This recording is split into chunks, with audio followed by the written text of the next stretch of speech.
We have Cody Payne with me today, and you can learn what his team is up to by heading over to flexbusinessparks.com. Of course, it's going to be a clickable link in the show notes, but really appreciate your time here today, Cody, as we Yeah. talk about all things flex business investing. I appreciate it. Thanks for having me.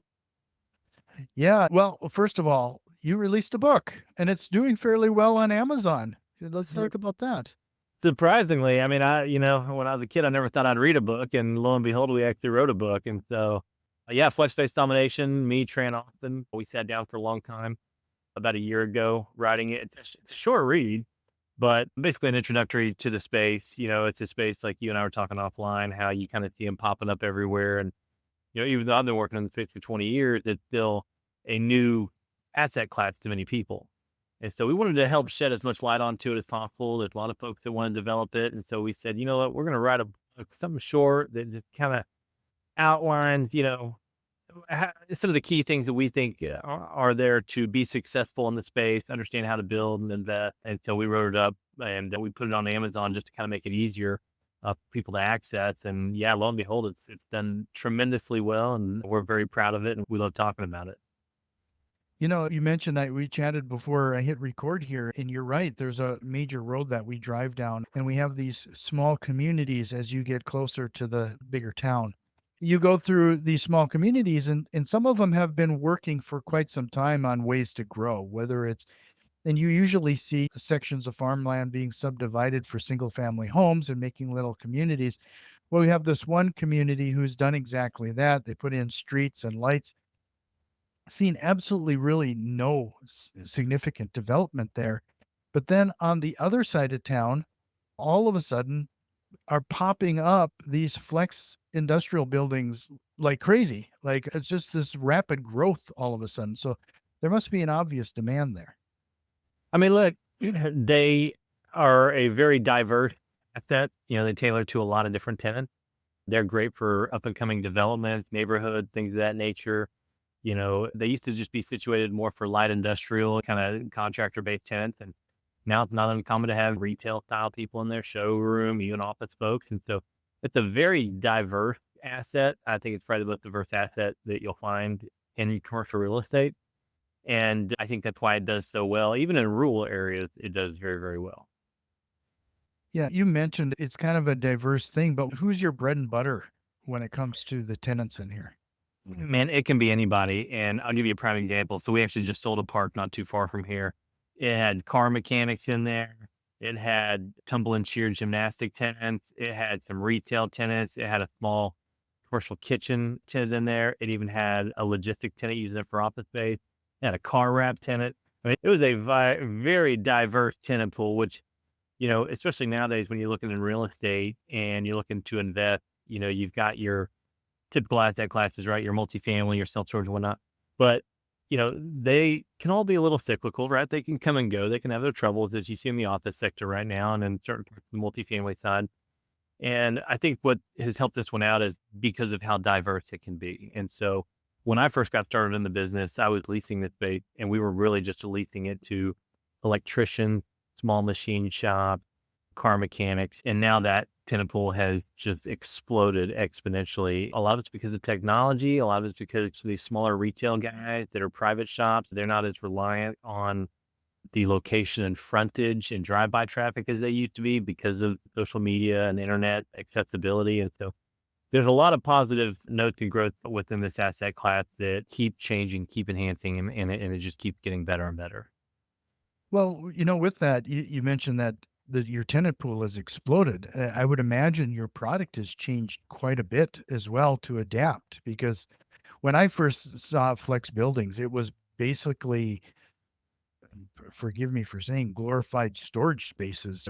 There's no parking, there was nothing, any kind of amenities at all. It was just, here's your box. I would have to think if you got mechanics and car wraps and commercial retail type space, now you got to plan for parking and a few other things. Like what has evolved over time? So the parks do have a little bit more parking than they used to have. Anytime somebody's building a park, we always say, look, a majority of these are underparked. It's very important that you park it. That's an amenity within itself. And so, especially if you're going to access that entire tenant pool, I think what has made them change is not so much the real estate aspect of it and how the model has changed, but I think also how a lot of people do business have changed as well, right?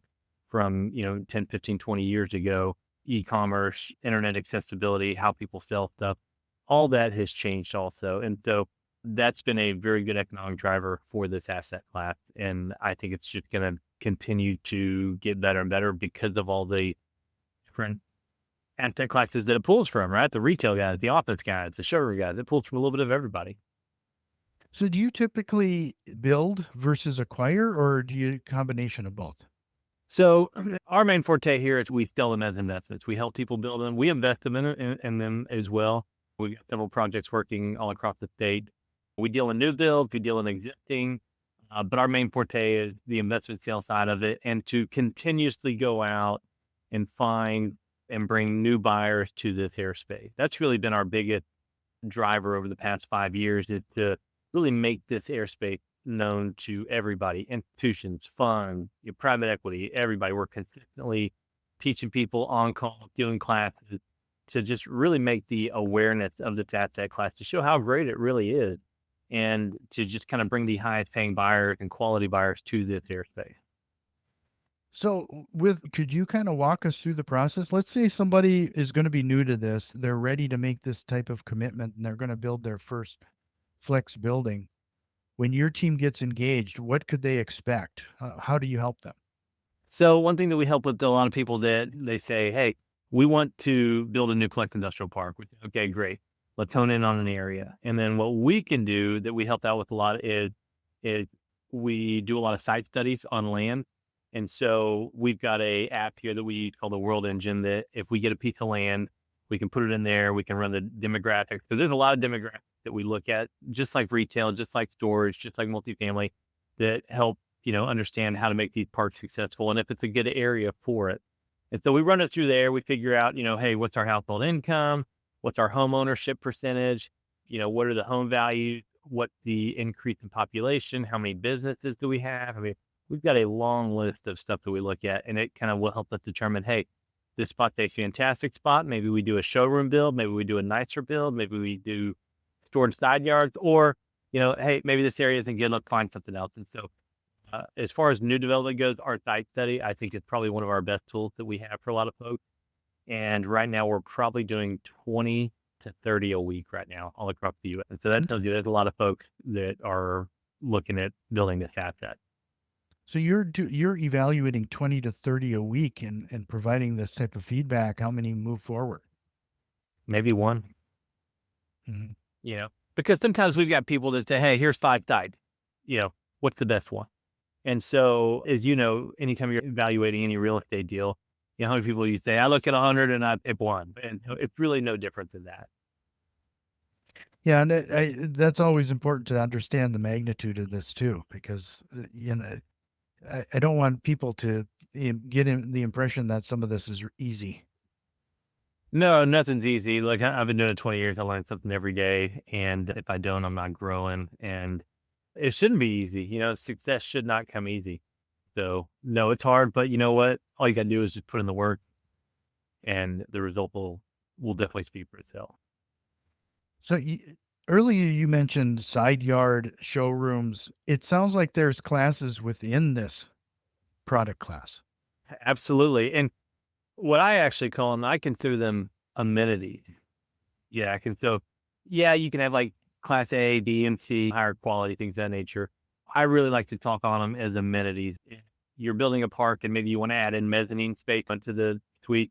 That's an amenity. You want to add in storage side yard. That's an amenity. You want to make it more glass frontage on the front. That's an amenity. Raise the ceiling height. Amenity. I mean, that's how I look at it. Is more, are you building this park? You start here. You start with a basic build, and then you figure out what do you want to put into it to make it better, and what kind of tenants are you trying to appeal to, and what's your target audience? How do you want this park to look? How do you want to brand it?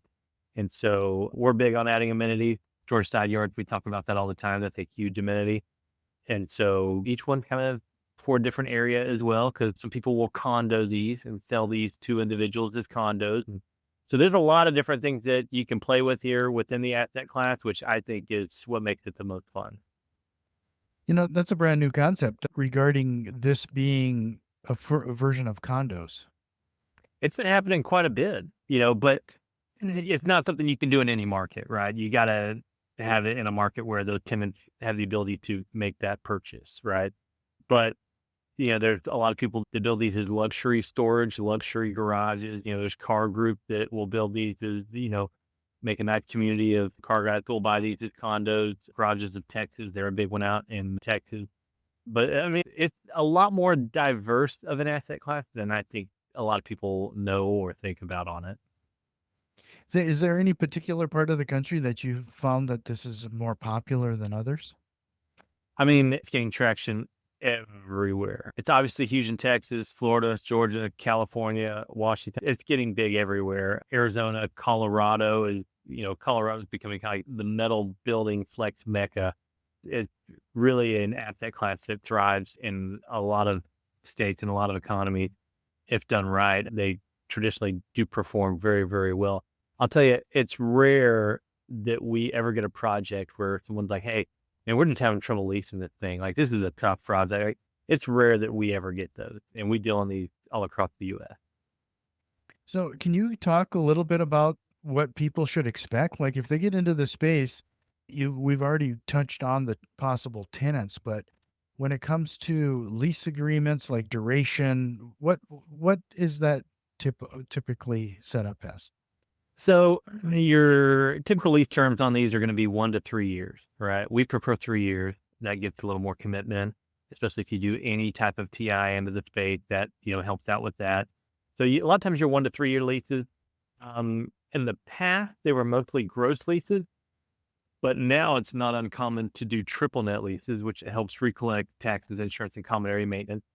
And so getting 1 to 3 year leases, triple net leases, a lot of markets, the average annual increase is running anywhere from 2.5 to 5% annual increases, depending on the market and depending on the quality of build that you do. I want to see your national average of lease up timeline, probably around 4 to 6 months, but some states are going to be a lot less than that.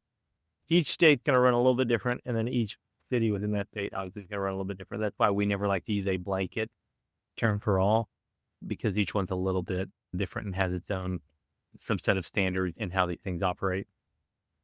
One of those things that stands out to me here is that some of the tenants that you're talking about seem to be more stable or more longer lasting. I typically, like you said, mechanic, electricians, air conditioning services, those type of things that are solopreneurs, entrepreneurs that are kind of steady Eddie versus I'm just seeing a ton of commercial properties right now in our area that are just been sitting vacant since the pandemic.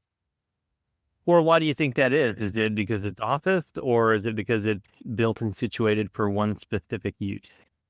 Yeah, it's that's exactly the case. It's office or retail, Yeah. strip malls, for example. Well, and that's why I say that's why we preach this to so many people, because it's an asset class that is very diverse. And it's not like, hey, this guy left, we have to find the exact same use. Like that's how like, some medical is in certain net lease retail. They got to be backfilled by something very close to similar. Otherwise, you're going to, come down on your rental rate quite a bit. These because of the diversification. And also, if you build it the right way, having the ability to expand the tenant and downsize them can also be cost effective for the landlord as well. And I think beside self storage, this is probably one of the better inflation friendly fighting asset classes for when tenants roll, right? Because when a self storage tenant leave, you're running a storage unit. What do? You just go in there, you sweep it out, and you get the next guy in. These, when a tenant leaves, I mean, it's very little finish out, if any, that you do to get it ready for the next guy.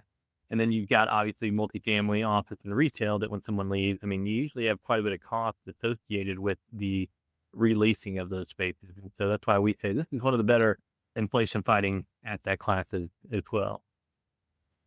Well, just to remind everybody, if you want to learn more, head over to flexbusinessparks.com.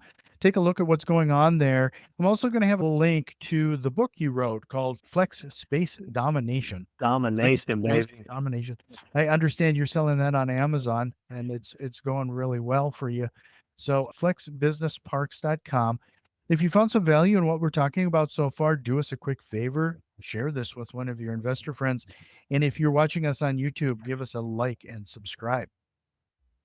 So Cody, I'm hoping you could maybe tell us, like, give us an example. What are some of the projects you're working on right now? So right now we are actually working on a larger project that is an existing build and currently going through there, converting the lease to triple net and restabilizing it with, obviously, we got the project. It's an 80s vintage build, a lot of growth leases, a lot of guys have been there a long time. We've got one project out in Temple that we're doing a new construction build on, a little over 100,000 square feet. That's going to be next to a master plan community, which, when we tell people, if they go, hey, where's a good place to be or to start looking to build flex, we say, hey, find a good big master plan community that's about to come in and try to find something around there. Obviously, you want to look at the home values and all that stuff that's being put in there. That's a very good tenant base to have because a lot of these flex projects run the area and love new home construction. We're working on several new builds as well. We've got quite a few more projects that we're bringing to market to sell on the investment side. Continuously, me and the guys going around the country, expos, events, meeting private equity, real estate funds, family offices, institutions to help educate them and bring them to the glorious asset class. So, have you seen anybody attempt conversions like the strip malls, for example? If there's space behind them, maybe somebody could convert those and build on the bays that would be needed. Have you seen people do those type of conversions? We've seen them do it on certain self-storage. We've seen co-working flex companies do it on bigger box industrial as well. I've also seen people go in and buy existing flex that's leased and condo them out to sell them to the existing tenant. I mean, you've got a variety of ways to go about profiting off of this asset class, but for the most part, we see a lot of new builds as well. That's most of what we're seeing. It's just general new construction. Okay. So, if somebody was looking to get into this for the first time, what would you tell them? Where should they start? First, give us a call. Let's talk to you. We'll get you everything you need. We'll hook you up with a book. We'll kind of show you, some investments that we've sold, how those operate, what to expect on them. If you are an LP and just want to invest, we can help kind of direct you on those as well. We create funds and stuff every now and then to buy projects. So yeah, we'd love to be anyone's source to come in and learn the asset class and kind of get you kick-started into the right direction. You've done a number of these projects now. Has there been anything that has surprised you? Anything new or trends that came out of nowhere? I will tell you the most surprising thing that I saw, and it was a couple years ago, and it's actually several years ago, and it showed me really where this asset class is headed. I'll give you a prime example. So there's a group out of California that they invested in FlexFade, but they only invested in higher end tilt wall infill in major markets. Right? And anytime we ever brought them a project that was maybe outside of those parameters, they would always say, "No, not interested. Get the hell out of here. We don't want it." And because the infill class has really been bought up for the most part and flipped, and there's only so much of it. That group, we actually ended up selling them a pretty good sized portfolio in West Texas in a smaller market, and it was metal construction. And it's because their parameters have just continuously moved as the asset class did, and they said, "Look, we really want to invest in it." And what they used to look for, they're willing to expand their parameters. And so we've been selling them a lot more stuff as well. So it was very interesting because for so long before that, I'm telling you, Jack, in 2010, 11, 12, whenever, no big group would have looked at Flex. Like there were just a couple that maybe had it, but it was just, they called it the dirty fingernail asset class. And so it's been just crazy to see all these bigger players now like looking at it and going, hey, this is a great asset class. Let's look into it. And a lot of it's because they were invested in either office building or multifamily or something else where their returns just weren't getting met, or they were struggling with releasing and tenant improvements and commissions and things of that nature. And sometimes it takes something like that to shine the light on something else. Well, let's go into some of the numbers if you wouldn't mind. Like, could Yeah. you talk a little bit about maybe because a lot of people that listen to this show are going to be more familiar with single family homes, as rental properties or multifamily. Could you kind of do a kind of a comparison? What is the ROI on a product like this? Or what are your goals? Let's talk cap rate because cap rate is a term that was brought about a long time ago to help compare other asset classes to each other, right?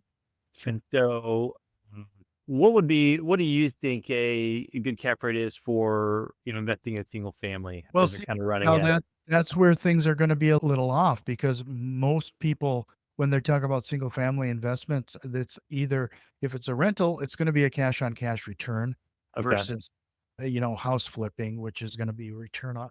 So when you're dealing with single family homes, I don't know if that's a fair comparison. We'll take it as far as like maybe the office sector, right? And the office sector right now, I mean, we're seeing deals trade, in the higher cap rate percentage, 8, 9, 10. Multifamily, you're still seeing that depending on how much value add aspect in there, maybe in the 5, 6s, maybe 7. Self storage can still be really low as well. Retail, take out net lease. I mean, those things are probably running around 5, 6, 7, depending on the state. As far as stabilized flex goes, you're probably going to be around 7 to 8. But I think one of the biggest things that you'll find is your below the line item, which a lot of those people like to tuck the TIs, the commissions, and all this other stuff underneath their capital improvement. It's not going to be near as much as you'll see in a lot of those other asset classes. And so it really depends on your strategy. Do you want to take that long game, build, take the 18 months, 12 to 18 months to build it, and then you lease up time to get there? Do you want to buy existing? Do you want to buy something that's cash flowing already at market? Or do you want to buy something that maybe the rent need to be converted? You boost the rent, whatever type of investor you are, obviously that's going to depend on it. But I think if you're going in, you're like, hey, what's just a good stabilized, you're going to be 7 to 8. And Okay. good work. You maybe find a little higher. Sure. Just to remind everybody, flexbusinessparks.com, flexbusinessparks.com. But this has been a very interesting conversation. I really appreciate your time here, Cody. Before we jump into my rapid fire questions as we close out the episode, is there any concept or question you wished we would have tried to cover here today? No, I think we did a good job. All we ever do is talk on Plex here. So, we love doing it. Our team is very, very close, very tight knit. Our spouses are very close with each other. And so anytime we go out, it's the same conversation. We're always on Plex based. Wives love that. They love it. It's their favorite thing. So we'll jump into the rapid fire questions and close out this episode. All right, let's do it. Give me What lie do real estate investors sometimes tell themselves? this was a good deal. If you could go back in time and give yourself one piece of advice, what would it be? Things so personally when I was younger. Do you have a book recommendation or what are you reading right now? Well, besides Flex-Based Domination, I think Grant Cardone's 10X Rule was actually a pretty good book. It just helped kind of bring the salesman out of you, gets you a little motivation going. It helps you try to understand how to improve as a salesman because no matter what you do, anybody that's in the real estate business has some type of salesmanship, I believe, that's involved. And so I think that's always good to enhance and to make sure it's operating at its most optimal level. And what single strategy, process, or tool have you implemented that has had the biggest time saving impact to you or the business? We have a really good customized database that has helped us out a lot. When I got started in the business, we were just using Excel, which is a terrible database to go off of. You can't do reminders. You can only do so much, but we created one that's really good and helped us stay on top of people and continuously connect with people in the right manner at the right time.